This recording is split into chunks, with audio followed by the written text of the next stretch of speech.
Vishnupadaya Krishna Prasthaya Bhutale Shrimate Bhaktivedanta Swami Iti Namine Namaste Saraswate Deve Gauravani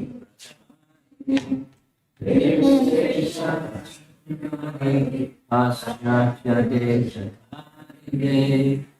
Jaya Shri Krishna Chaitanya Prabhu Nityananda Shri Advaita Srivasa Gaura Bhaktivinoda Hare Krishna Krishna Krishna Hare Hare Hare Rama Rama Hare Hare. The topic is Gajendra Moksha and his prayers, Canto 8, Chapter 3. So as we did yesterday, I think I'll do a little background.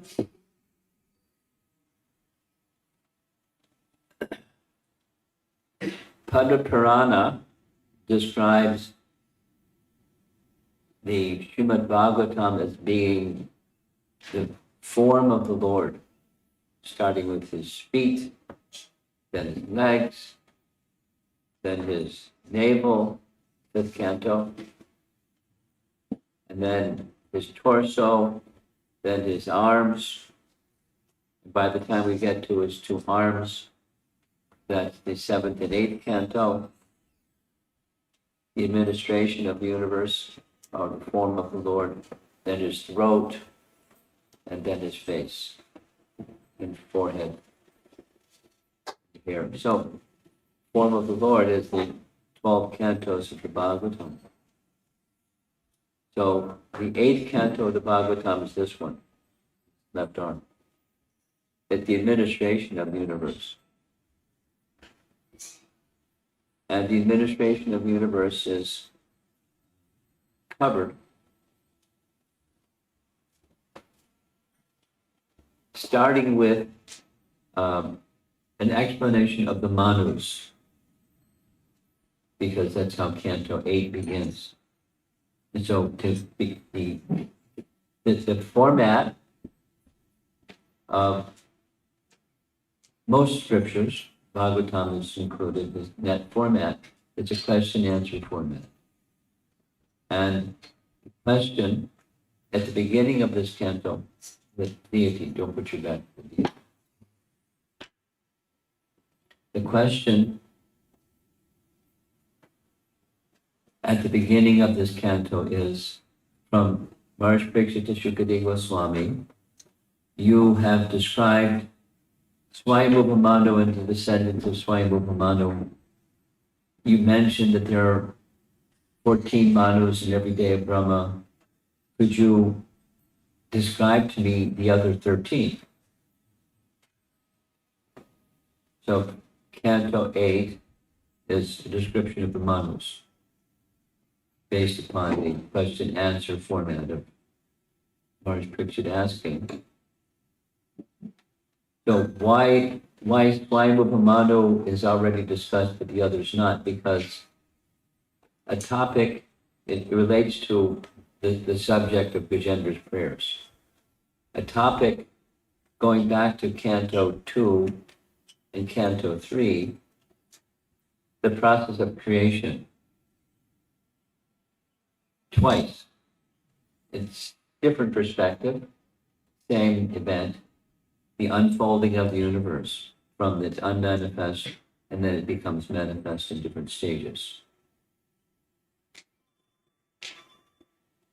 Kapila Dev discusses that in one very vivid and detailed description in Sankhya, without the details of that, but this all is taking place just prior to the first of the 14 Manus, because the creation has 2 parts, what Vishnu does, what Brahma does. The preliminary or sub-creation, and then the secondary creation, that's what Brahma does. he takes all the ingredients and assembles them, builds the universe. And he gets everything he needs to do that. He gets Srishti Shakti, the potency. He gets darshan, or an impression in his mind of the universal form of the Lord. He gets everything, and then he builds the universe. So once the universe is built, then what? He has to populate. He has to fill up the universe with living entities of all varieties. So he does that through the assistance of Prajapatis, and then as the varieties of species fill up the universe, then he has to administrate it. So he does that through the Manus. So the first of the 14 Manus is identified way back, Canto 2, Canto 3.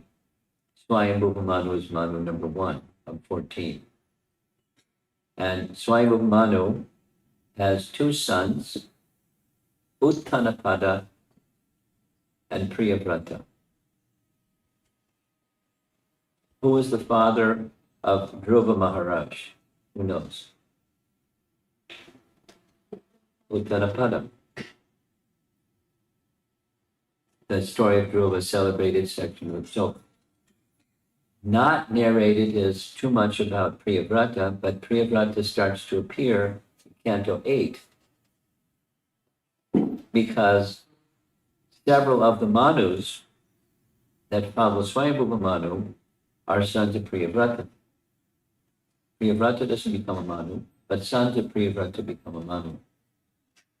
And the unfolding of the 14 Manus, Manu number 4 is Tamasa Manu. And Tamasa Manu is one of the sons of Priyavrata, becomes Manu.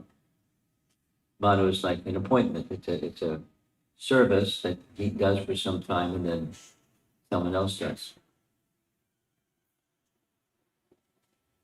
So it's during the reign of Tamasa Manu that Gajendra Moksha Lila takes place. And the description in the 8th canto is there's a form of the Lord who appears to rescue Gajendra. It's a form of Vishnu, and he's more officially addressed as Hari. Hari is one of the names of the personality of Godhead. Hari. Vishnu. So the circumstance that's told at the end, so the Bhagavatam is not always chronological, it's very logical though. It's a different kind of logic. It's tattva logical, but it's not chronological.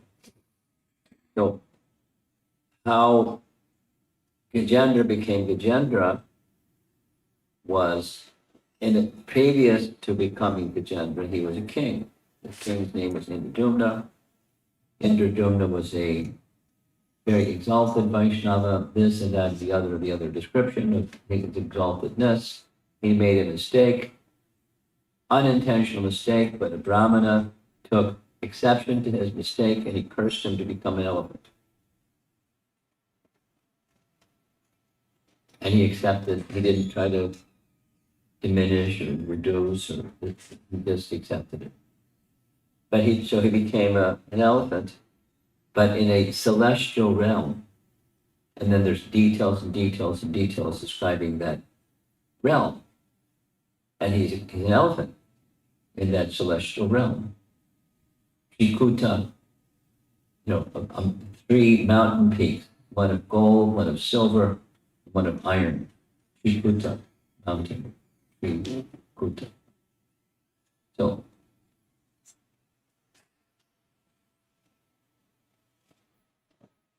and there is, slopes along the side. Don't sit with your back to the deity.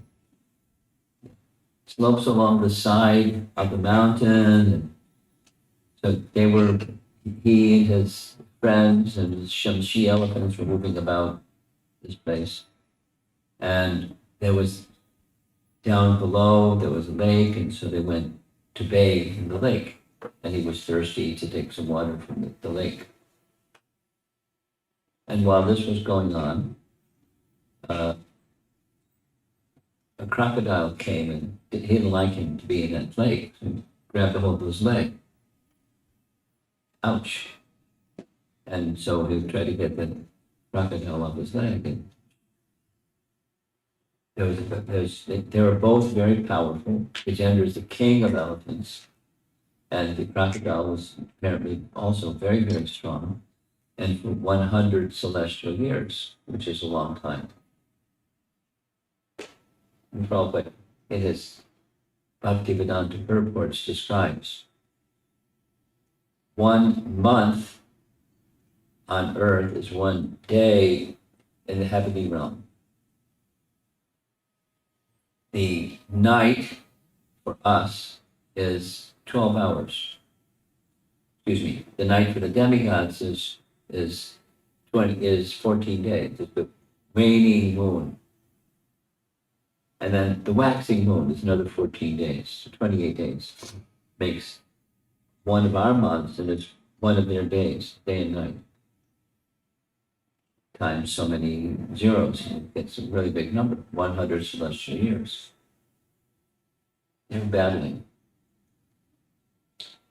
And towards the end of 100 years, Gajendra was getting weaker. I'm sure he was tired, I'm sure he was hungry, I'm sure he was weaker. And the crocodile wasn't getting weaker. He was, the explanation given, he was in his natural habitat. The elephant wasn't.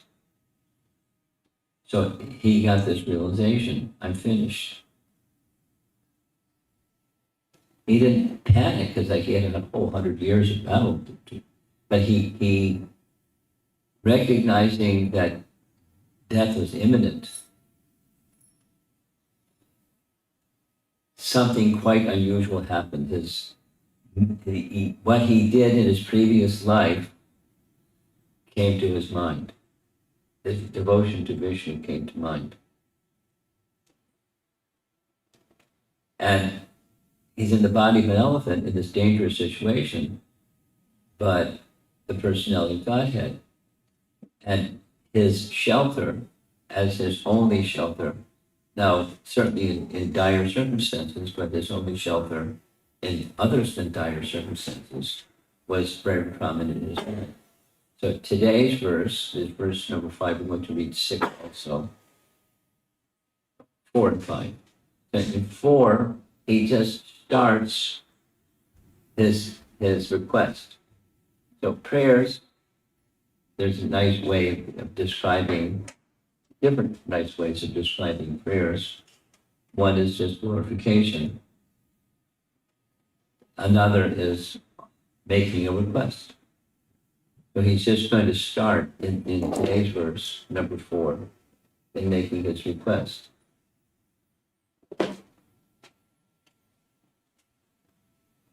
Is everything okay?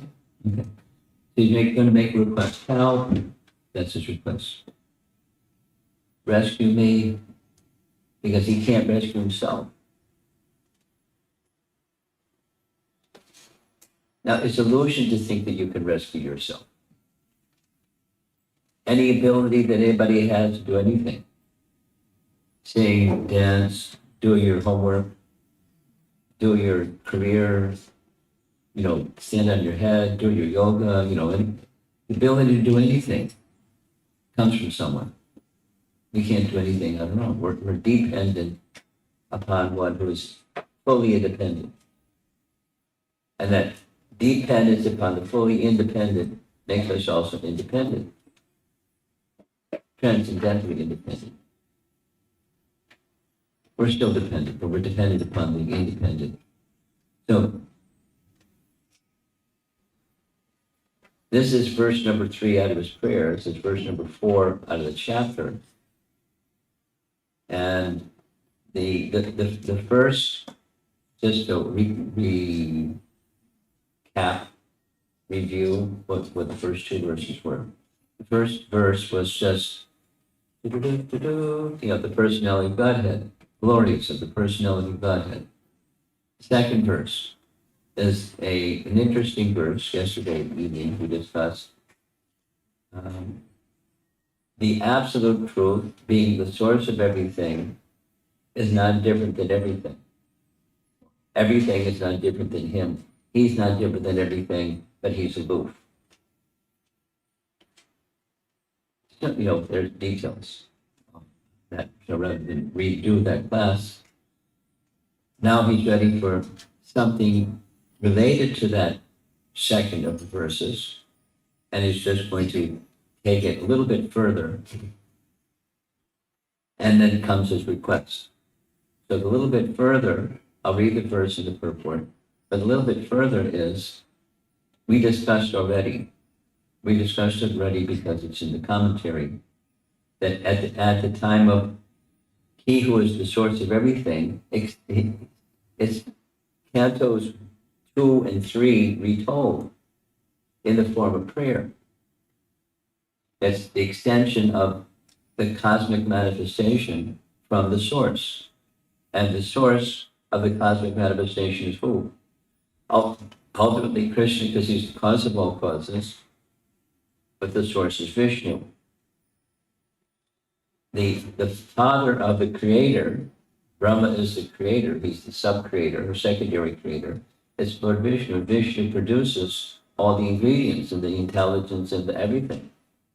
And then Brahma just assembles it. Just assembles it. It's a small thing to build the universe, but he built the universe based upon that which is provided for him by you can say, the creator, by the source of everything, by the absolute truth. So when everything is at the end of the creation, the cosmic manifestation, there's the matter of realizing that stuff is but the energy of the Supreme. And in that sense, not different because it's an extension of him. It's his inferior energy, yes, but it's an extension of him through the extension of his energies. And then he withdraws it. So this verse is, he withdraws it. And having stated that comes the final part of this verse.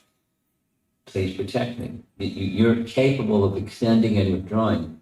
Please take away this danger. It happened because of his mistake. Became an elephant and getting reaction, not just only an elephant body, but this life dangerous situation is past. And all bodies are temporary anyways. So he's asking for protection. So those are the two parts. We discussed a little bit yesterday. I'll repeat it again after this short report. It is taking messages that are from Bhagavad Gita, chapter 9 and chapter 10, and restating it in the form of a prayer.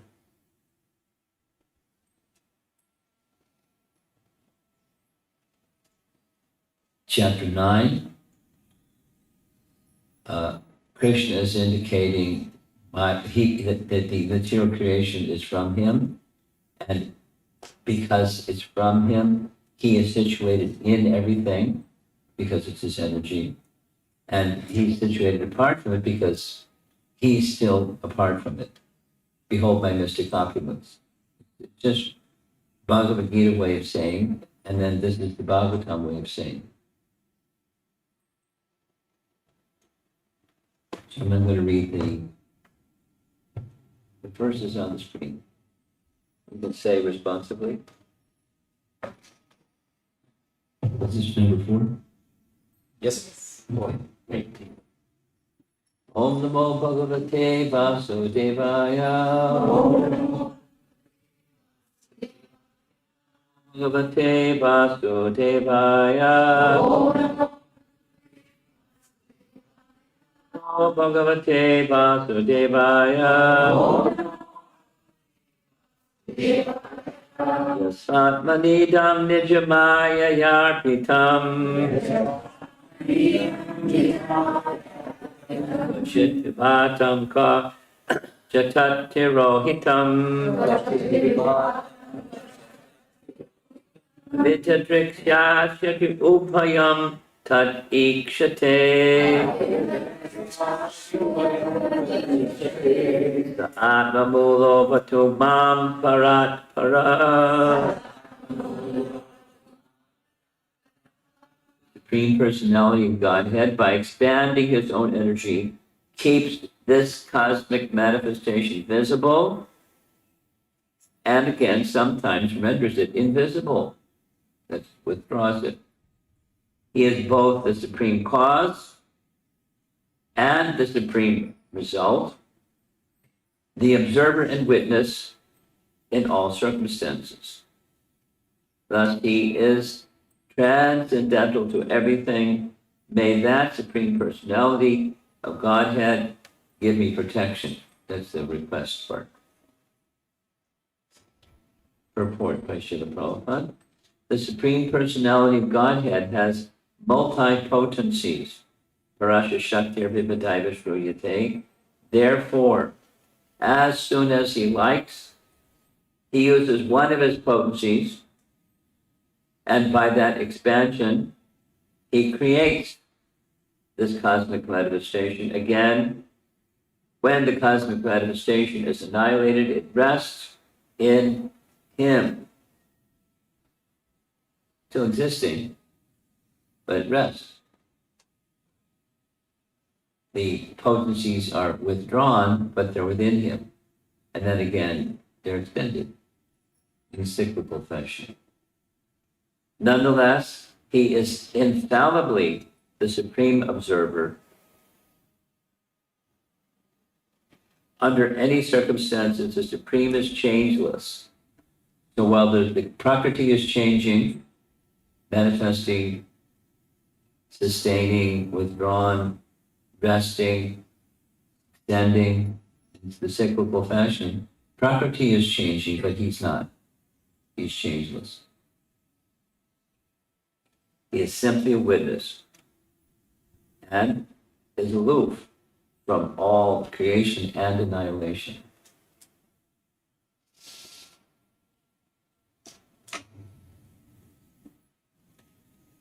The concept is easy. The difficulty is we're not used to hearing about all of this. We're used to hearing about stuff and exploiting, utilizing stuff, but really exploiting stuff for human purposes, or to do something, to get something. We don't think about what's behind it all. What's the source and background, and to whom does it belong? And from that perspective, what is everything meant for? We commonly don't think.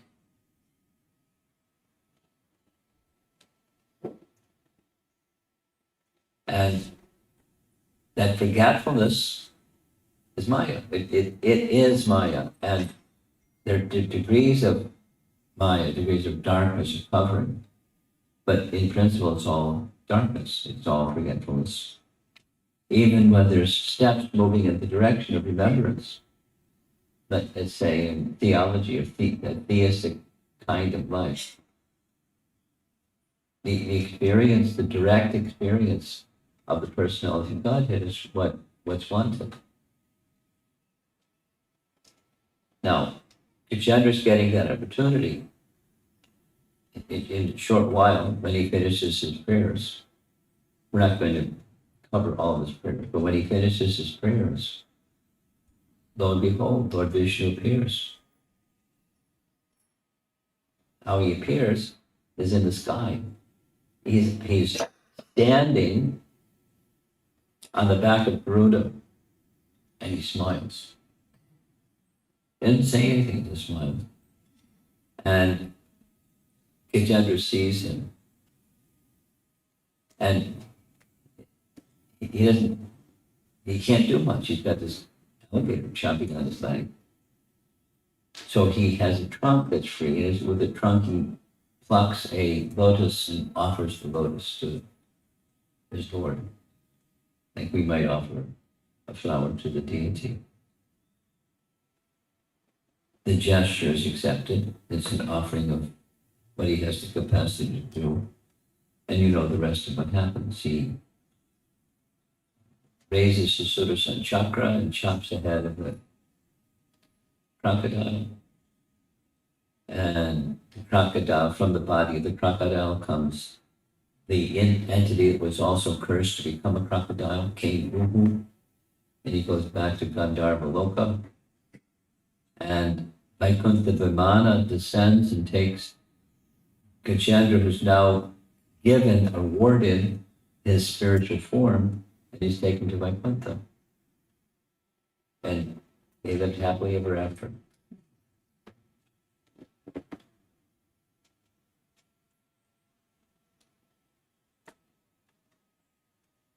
But so his practice, although he made a mistake, and a Brahmin, a Christian,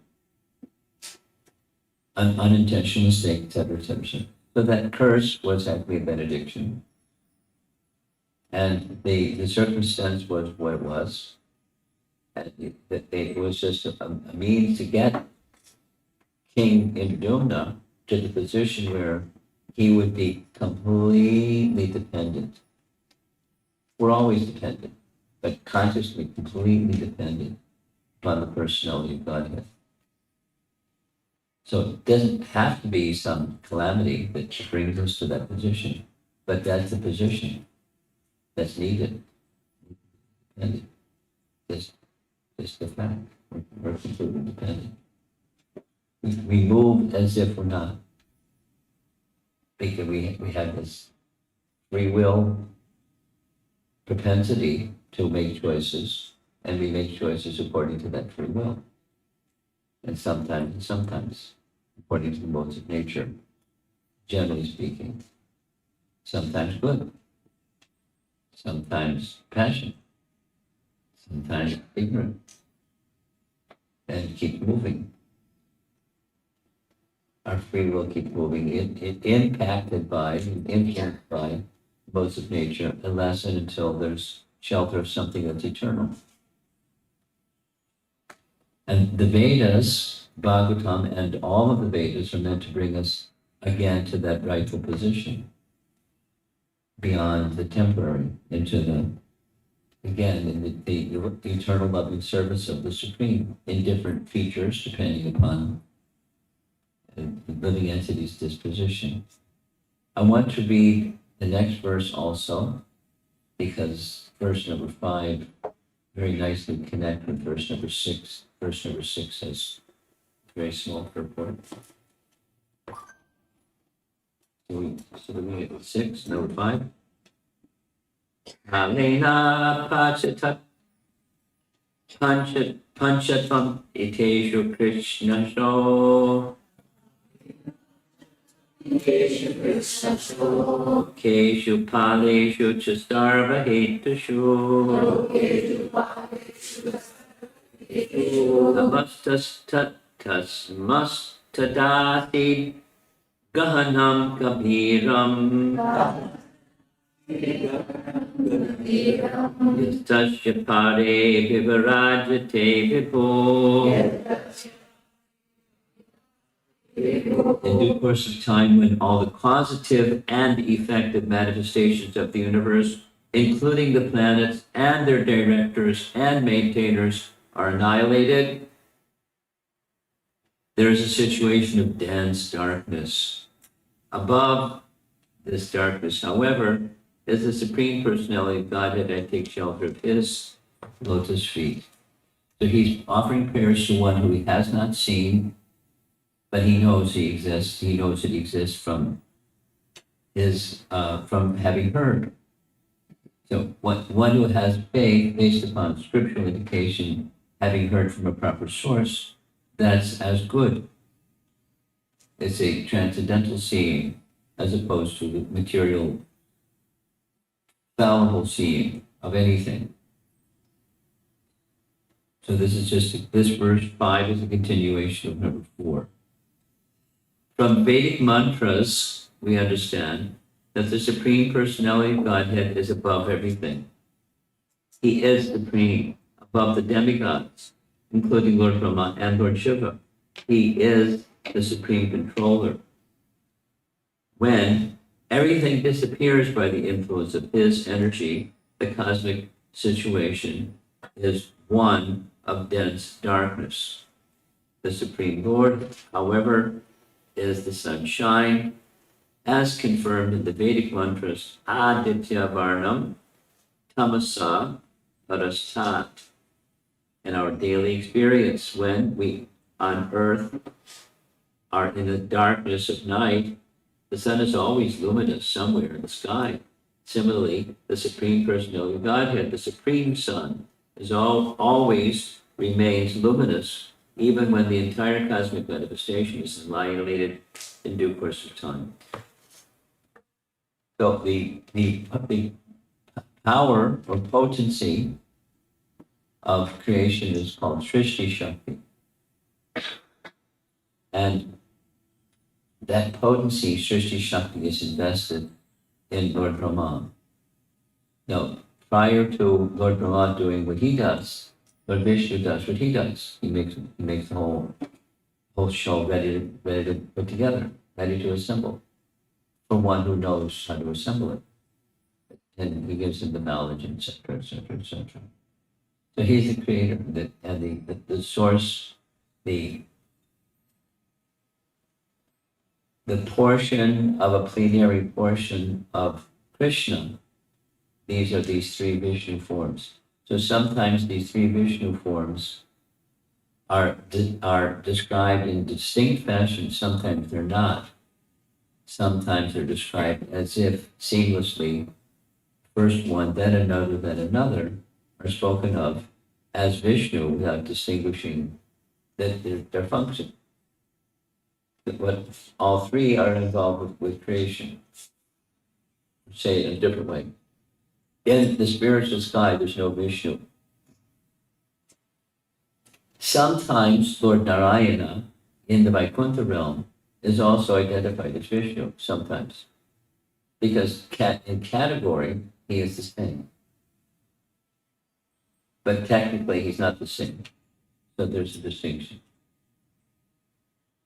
But Vishnu, the Purusha avatars, it's another phrase that's common in Vedic language. The Purusha avatars are responsible for creation. They're in the material realm. They're not in the Vaikuntha realm. They're in the material realm. And they oversee the creation. Srishti, Sthiti, Pralaya, Sadhana, Shakti, Rekha, Chayani, Vyasho, Bhuvanani, Vibharti, Durga. So the Srishti.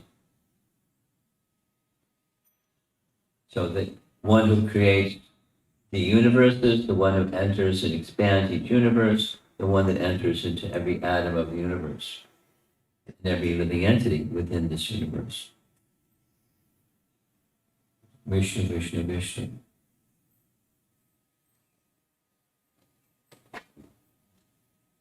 And a Vaishnava is one who's devoted to Vishnu, they worship Vishnu.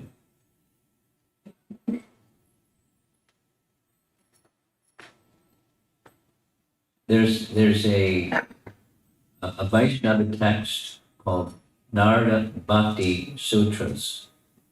So you all know what sutras are from Vedanta Sutra. Narada Bhakti Sutras is composition by Narada. There are different parts. One of those different parts is a definition of what bhakti is. One of the definitions of bhakti that he refers to 4 different authorities, and it's essentially just worship of the Supreme Vishnu. That's bhakti, worship. There's some further detail, but so he, Indradumna, now Gajendra, is worshiping Vishnu. He doesn't have paraphernalia, but it's largely by his mind. In his mind, he's making offerings of glorification and remembering the activities. And the first verse, the first of the prayers, is his position, and then his activity of creation, and then annihilation, withdrawal of creation. And then this emphasis on this verse, number 5, is the darkness. that exists when he withdraws. It's, if you are very familiar with the process of creation, when Brahma is born, it's darkness. Darkness in all directions. There's no street lights, no flashlights, nothing. No sun, no day. It's only dark of night with no light at all. No electricity, nothing. Darkness. So, but in that darkness, this verse is saying, even in that darkness, the sun of Vishnu is there. It's just not visible. His luminosity, his luminous feature is not visible.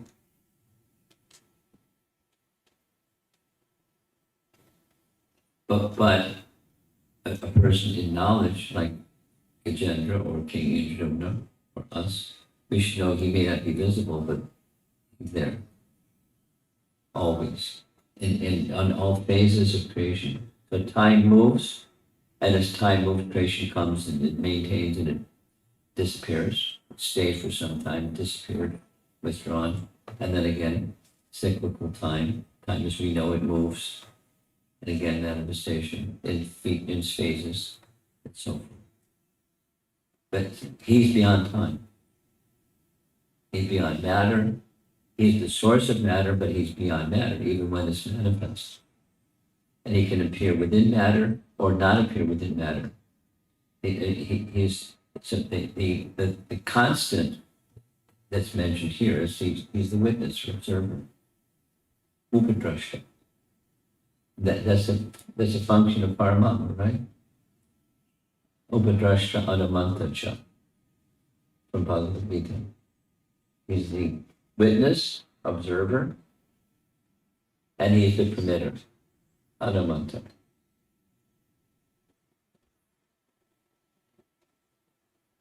As the saying goes, not a blade of grass moves without the sanction of the Supreme Lord.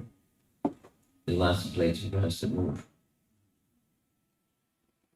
by the sanction of the Supreme Lord. Without the sanction, it doesn't there's nothing transpires. So he's busy. And as Prakriti moves, he's sanctioning the Prakriti moves, and people move within Prakriti. He's sanctioning.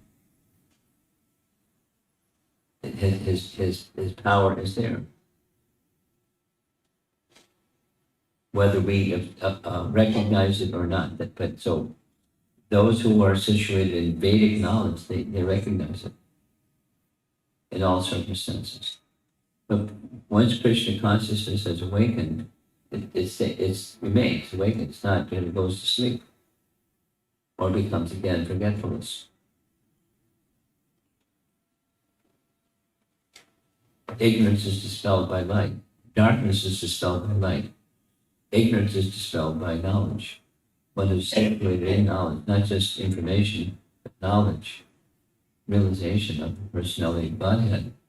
They're okay. So here he is, the body of an elephant, and he's seeking protection. That's verse number 4. One last thing, and we're going to end.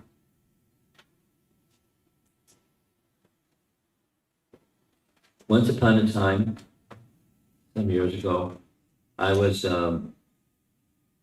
to spend time in Vrindavan, but I'm service-minded. I couldn't just spend time in Vrindavan.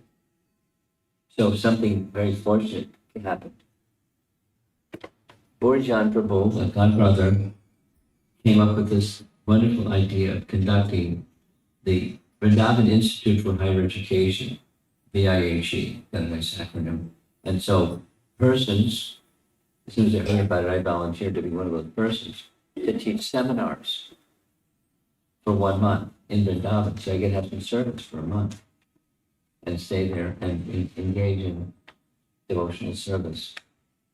So one of the ideas I had was prayers from the Bhagavatam. So I started doing some research, and I gave up that idea because there's so many prayers.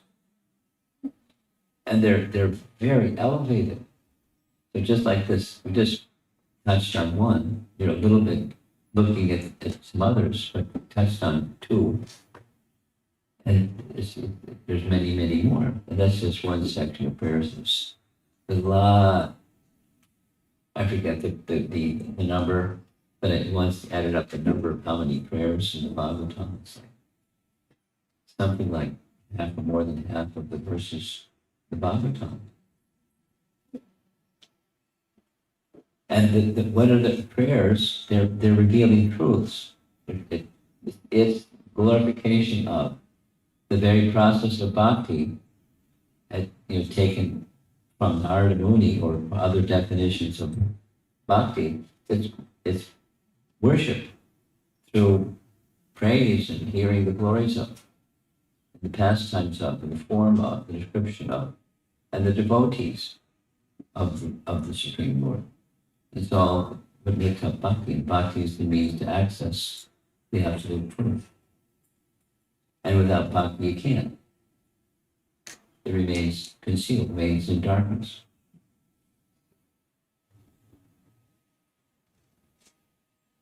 So prayers are important. They, as we so far have found, our Srila Prabhupada and other commentators, they take the verse of the Bhagavatam and then refer that the same thing is described over here, the same thing is in the Upanishads. So the Upanishads are very terse philosophical statements which are difficult to understand. Even if they're explained, and when they're explained, they're still difficult to understand. But in the Bhagavatam, they're repeated in a context, commonly some historical context. And then you can start to understand in historical context. You follow?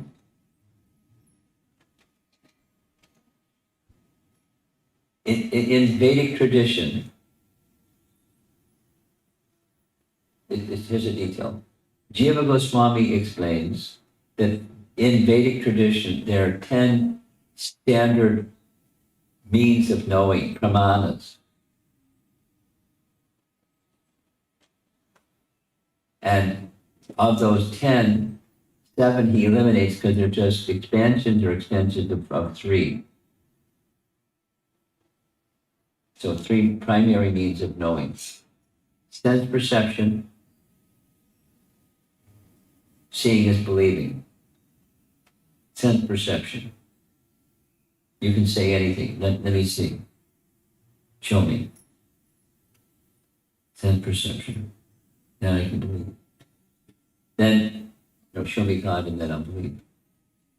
So, sense perception, reason, our logic or inference, anumana in Sanskrit, pratyaksha anumana,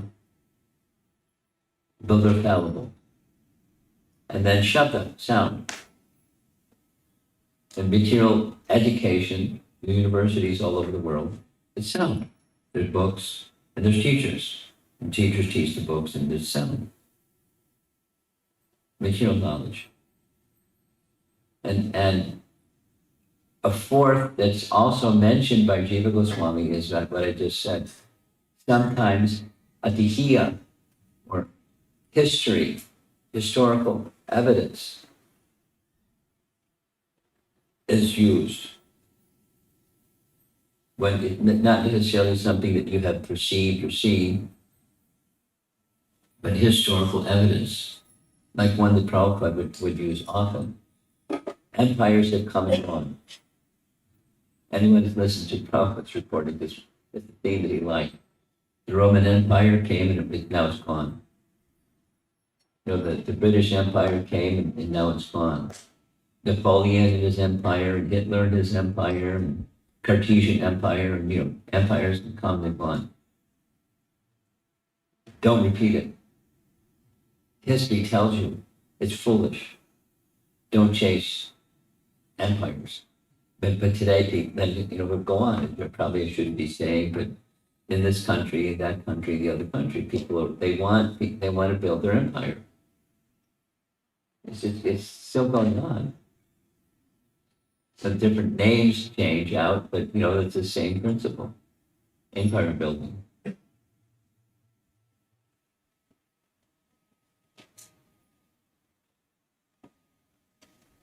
And Vaishnava, and for such people, according to the Bhagavatam, according to Prahlad Maharaj, to his father, persons who have such affinity, they will never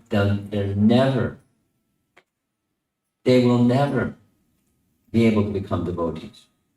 Means they have to let go of that propensity, empire building propensity. And the affinity for being the enjoyer of matter. And it takes different shapes and forms and names at different times, different places, but it's the same principle. And one has to let go of that spirit and adopt the spirit of, let me take shelter of the Supreme, which has happened to Gajendra. His empire is gone. Got this crocodile chomping at his leg, and he's finished. No more material. And then Vaikuntha Vimana comes, takes him away. Now, it doesn't have to be that extreme, but it's a principle. It is, through history, is teaching us a principle. Now, this is the 8th canto, Srimad Bhagavatam. Some of you like Srimad Bhagavatam. I like Srimad Bhagavatam. In the 9th canto, which comes just before the 10th canto, there's this compare and contrast thing of very, very, very, very, with 4 berries, elevated persons, and this and that and the other thing.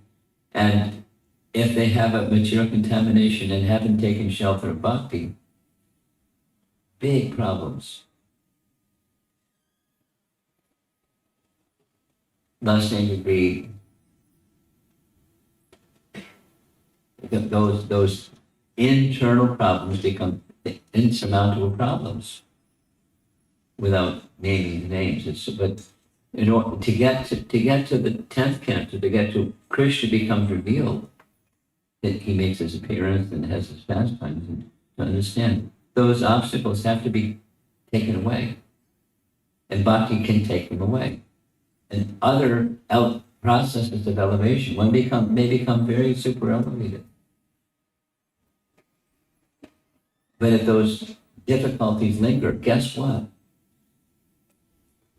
Some prompt will come from outside, and one will fall prey to that prompt from the outside, and one is in the soup without bhakti. Then on the other hand, even if someone falls prey to one, but they somehow become influenced by bhakti, that influencing agent can be gone. It's 9th canto leads to the 10th canto. The 8th canto precedes the 9th canto. It's the structure of the Bhagavatam. This is chronological, but it's very logical. And the goal, same goal, all from the very, very beginning, to know Krishna, to become attached to Krishna. That's the Bhagavatam. It's wonderful literature. It's worth taking time to go through slowly, step by step, before we just rush off to the 10th canto Bhagavatam, which is very sweet. And the other helps prepare us for the very sweet, the sweetness of the very sweet. Not get it wrong, just think it's a nice story.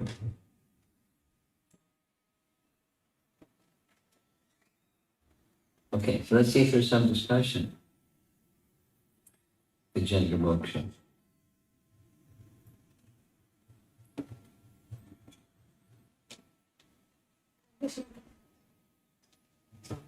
Hare Krishna Maharaj.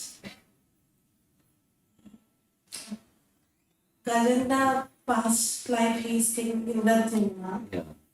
Because of the remembrance, and we heard that remembrance, forgetfulness, everything comes from Krishna. In case of Ambarish Maharaj, Lord reciprocates immediately, but in this Gajendra about moksha, how to, this question is to clarify myself, how to understand Krishna's reciprocation, because it takes 1000 years. 100 celestial years. He,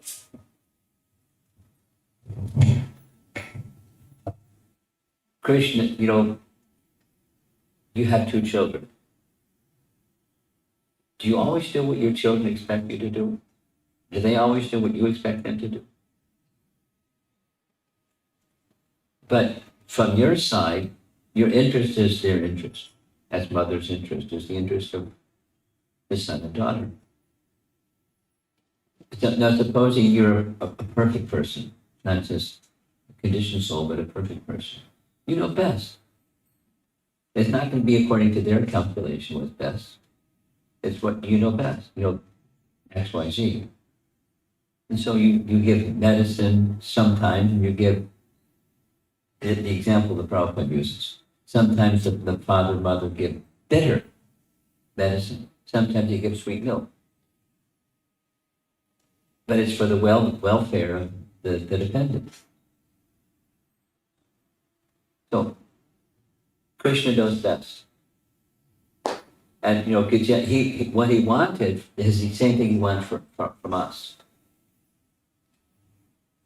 Please come back to me in a loving spirit. So circumstances are orchestrated to make that possible. So he can do it however he likes to do it, and he knows best. He has all potencies. He could, but he doesn't interfere with our free will. That's a given. And according to our free will, supposing you, I, all of us, we're at some percentage, not 100%, but some percentage. And he's reciprocating. Supposing, like King Yajuna, he was at whatever the percentage. And Krishna orchestrated a means by which he could become 100%. And it doesn't have to be something life-threatening that it becomes 100%. But he can, and in this case, he did.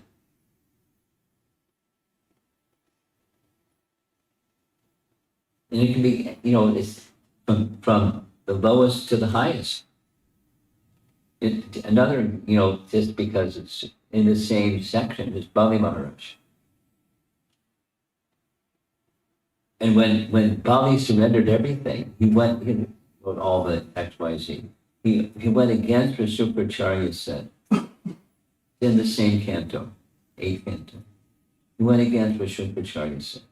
His spiritual master, he violated the very clear instruction of the spiritual master. Because the option was follow the instruction of my spiritual master or surrender to Vishnu. Well, the spiritual master that says don't surrender to Vishnu isn't a qualified spiritual master. I'm sorry, but I can't accept what you said. So he got punished after surrendering everything. And then what did Bali say? Bali said, Vamana said, I wanted to show everybody, just see. It looked like he tied him with ropes like a criminal after surrendering everything. Everything. His wealth, his position, his land, his everything, his health, his body. Tied him up. And one might ask the question you asked. How is that showing reciprocation? Vamana said, I wanted to show everybody. Just see. This is what's inside. And therefore, I'll give him a kingdom, and I'll be his gatekeeper, his doorkeeper, and his next life he'll become Madhu, So, he can do it however he likes. He knows best. Don't second guess him, please. Yeah. And then how to apply that to us? Same. The shoe fits all. You had a question. Give her the microphone. So, Indradhanna Maharaj, because he makes the offense, so he has to take the birth of Gajendra. Right? So, what was the offense of the crocodile? What was the offense of? The crocodile. The crocodile. Yeah. I forget. Does somebody remember in the room the story? What did he do? King Huhu. Devana Rishi was meditating in the water, and King Huhu was floating in the water at the time, and he played a prank on him, and Devana Rishi cursed him to become a crocodile.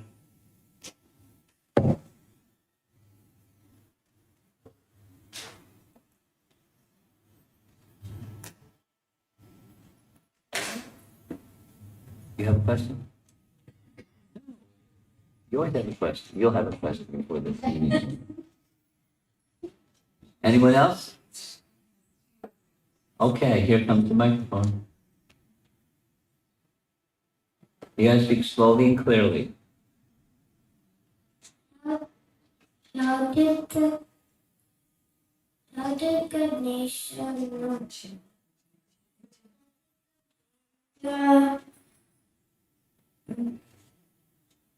get devotion? How did Gajendra get devotion? How did Gajendra get devotion? Okay. From his previous life. In his previous life, he was a devotee. He was a king who was a great devotee. So he got from his previous life. It just carried over. Same soul in a different body. How about you? Where'd you get your devotion? Mom and dad, right? But even before mom and dad, probably some previous life you had some devotion. That's why you got mom and dad. That's your parents. Previous life. Continuing. Anything else? Yes, in the back.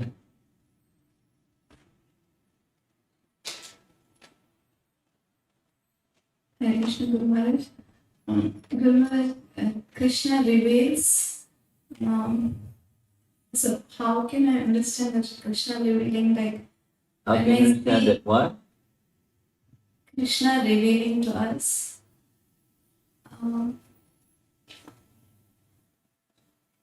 I'm just thinking of the devotees, like how Gajendra, and when they're praying, they're glorifying the Lord. Yes. So, is that the way that when Krishna reveals to us, and now we understand the greatness of the Lord, and we take more deep shelter in, or to understand it? Do you understand what your wife is asking?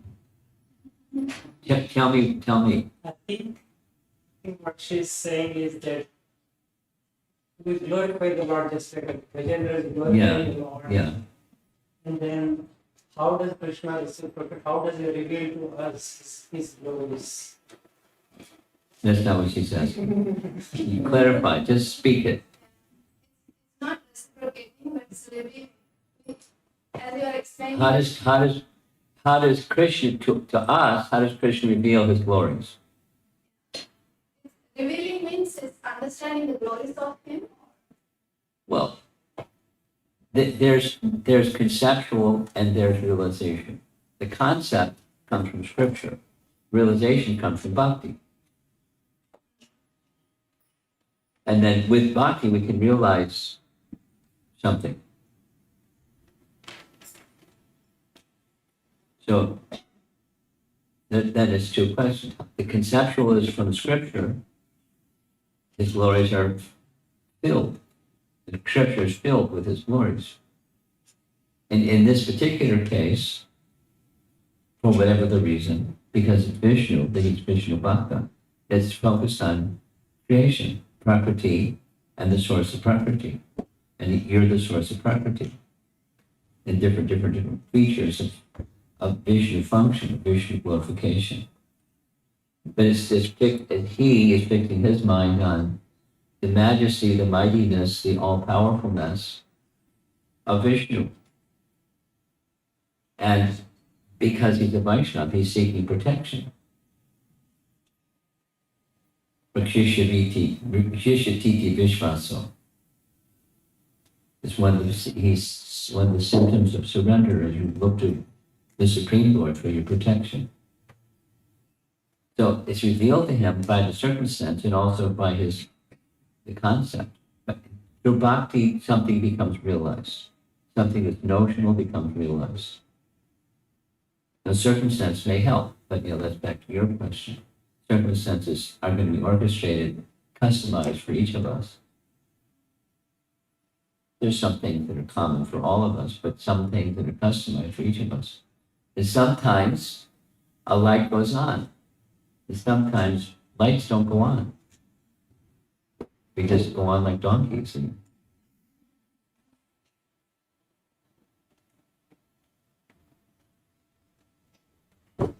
So bhakti is the means for realization and having the glories of the Lord revealed to us on an experiential level, more than just a conceptual, scriptural level.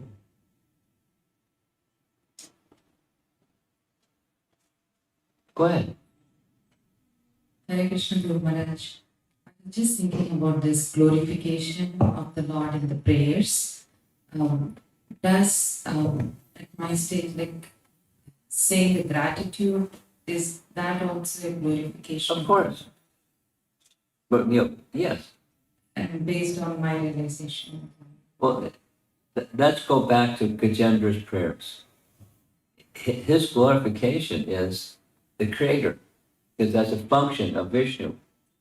The material creation is a Purusha avatar function. He's glorifying him because, in one sense, it's mysterious, but he has an understanding because of his devotion.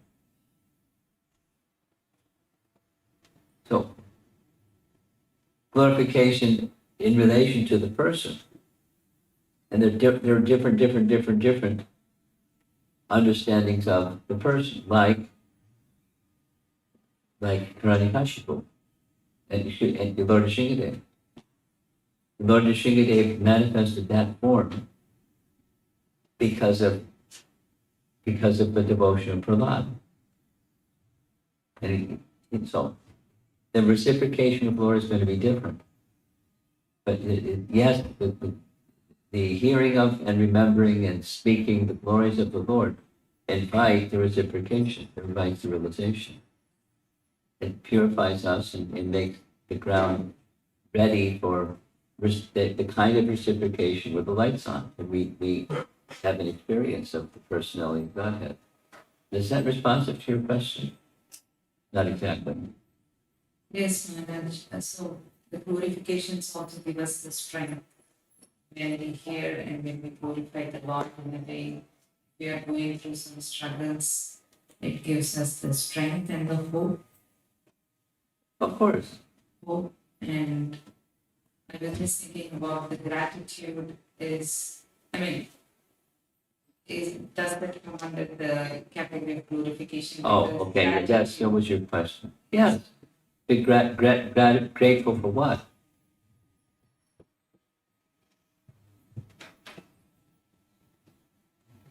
And then whatever that is that you're grateful for, that's the glories.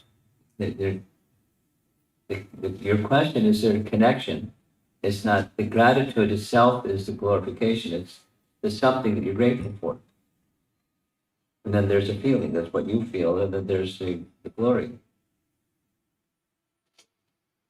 In the case of Gajendra, it's creation, Vishnu, the creator, or the one from whom all the creation comes, the absolute truth. Sarga, Visarga. Yeah.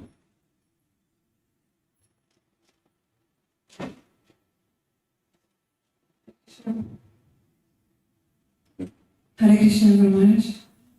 So, you mentioned that Purusha Avataras, forms of Vishnu, they don't exist in the spiritual world and they come into the material world to serve. And when Vishnu came to rescue Gajendra, he came in the form of Hari. So is it according to the mood of the Yes. devotee that he takes the form of what he wants to be? Well, there's certain freedom on the part of the Supreme Lord, unlimited freedom, but he customizes himself according to the volition and the free will of the living entity, the bhakti of the living entity. Bhakti and the form also, what they want to see. Well, it's not exactly like that. There's a reciprocation, this relationship. So certainly the Supreme recognizes the mood of his devotee, his servant. Then he reciprocates. So yes, corresponding to the love of the devotee, he reciprocates. But sometimes, like playful Krishna, he'll show the form of Narayan in Vrindavan. The gopis, they pay their obeisances before Narayan and ask him which way did Krishna go.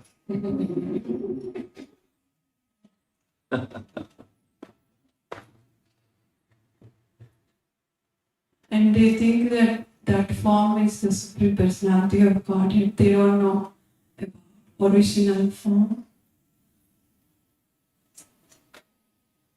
Then there's a question of what's the original form. Now the gopis don't see Krishna as the original form.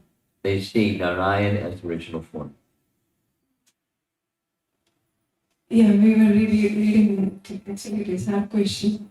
Like about Daksha, he was asking about Supreme Personality of Godhead. But Vishnu, he comes in the form of 800 form of Vishnu.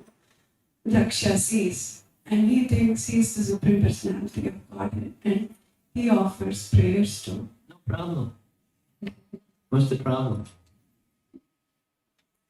You saw an 8-handed form, you'd offer prayers too. I think.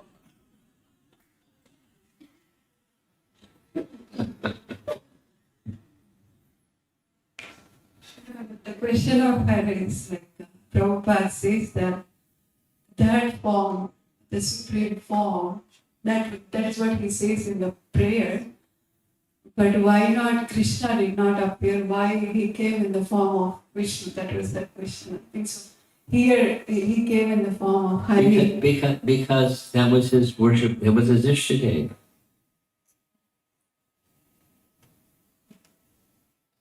I have one more question. Okay. It is about Lord being the Upadrashta, overseer. Yeah. And in 13th chapter Bhagavad Gita, we learn that, so according to our desires, According to our, what we carry in our mind, yeah. Lord facilitate the body, next body, and then he sees it. He's not interfering with my free will. That's right. So my question is like, I don't understand what my desires also clearly. It is very Well, nothing is clear because we're covered. covered, yeah. So he's looking at it, and then what my prayer should be chanting, or so. Well, Please help it me should to be or understand. can be, which is the verb. Sorry. What your desires should be or what your desires can be?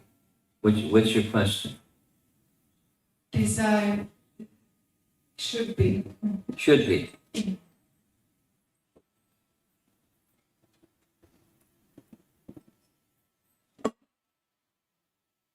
Let's go to the prayers of Lord Chaitanya,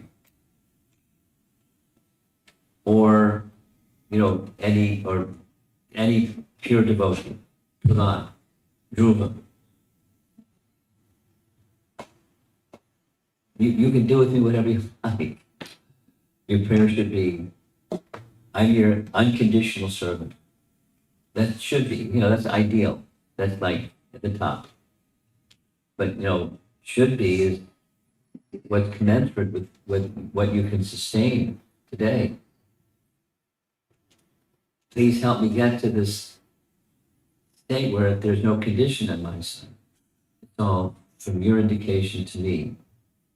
That's what I want. But that dasya, that servitorship. But then other rasas may come because of that servitorship, depending upon what Krishna wants and what our eternal nature is. So it's in other words, the word should can have layers. Come to the position of unalloyed service, unconditional service. Whatever you want, indicate. And that's the service that I'll offer. So whether I'm at the pure state, that prayer, but whether my conditional state also, I can. But you're asking the word should. Now you're editing.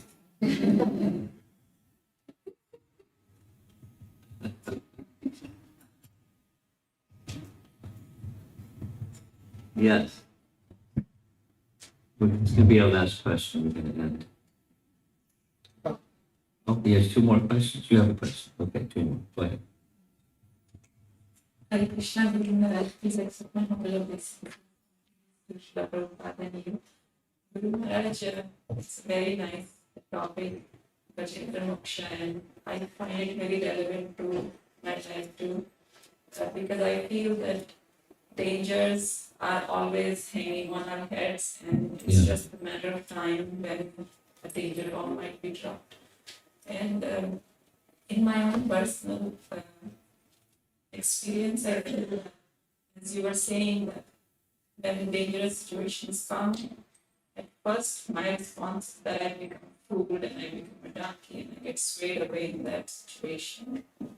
But later on, going through some suffering, I feel like it's brings about some purification, and then Yes. the reflection and the reciprocation happens.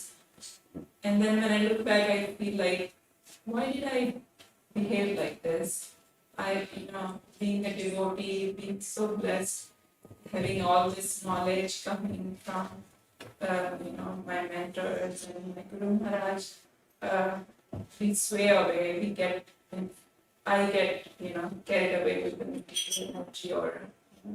So Guru Maharaj, my question is that how I can reduce that time frame and repentance and always, take shelter and feel that Krishna will always protect and live under that protection. Guru Maharaj. This is a how-to question.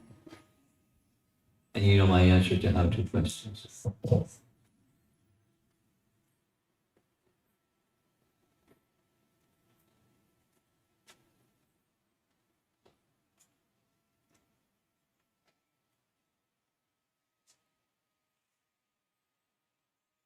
Yajad Asharat Yushesha Tat Evi Tororjanam. The world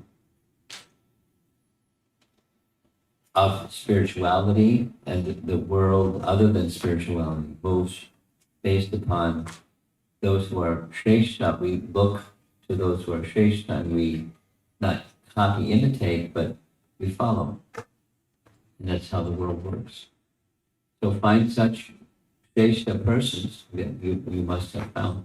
And you just continue to follow. You associate through sound and through service. And that's the bhakti principle of the bhakti process, by bhakti principle and process, to go from mixed to unmixed. And then, you know, the series of events that you, like you just described, doing it again and again and again. You know, when some problem comes, I first look to what resources do I have in my hand to deal with the problem. And there's nothing wrong with dealing with problems that way, but without this sense of dependence. That's our conditioning. And through sadhu sangha, it becomes more with dependence and less on it. I'll do it myself. I don't want to bother Krishna, so I'll do it myself. I won't bring my problem to Krishna. But then you're independent. A really nice, super nice example is Srila Prabhupada and his arrival prayer, and everything that led up to that. He was fully dependent, fully capable, and fully dependent. And that's how he lived his life. And his acharya life. How he lived his pre-acharya and then his acharya preparation and his acharya life.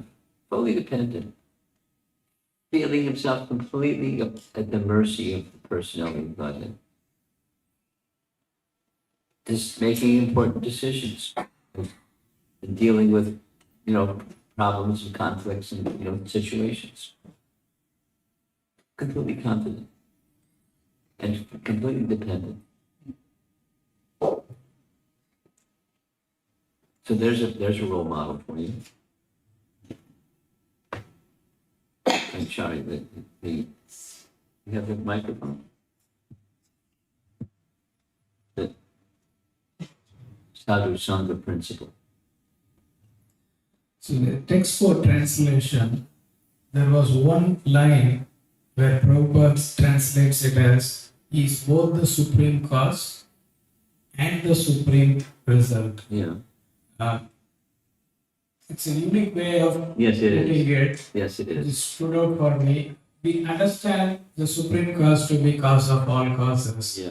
But how do we understand the supreme It's result? the presence of the result. If the supreme is present in the cause phase, the supreme is present in the result phase. Because we're dependent, he's independent. So you don't get result without the supreme. He's present. Unique way to put it, yeah. Srila Prabhupada ki. Jai. Swami Prabhupada ki.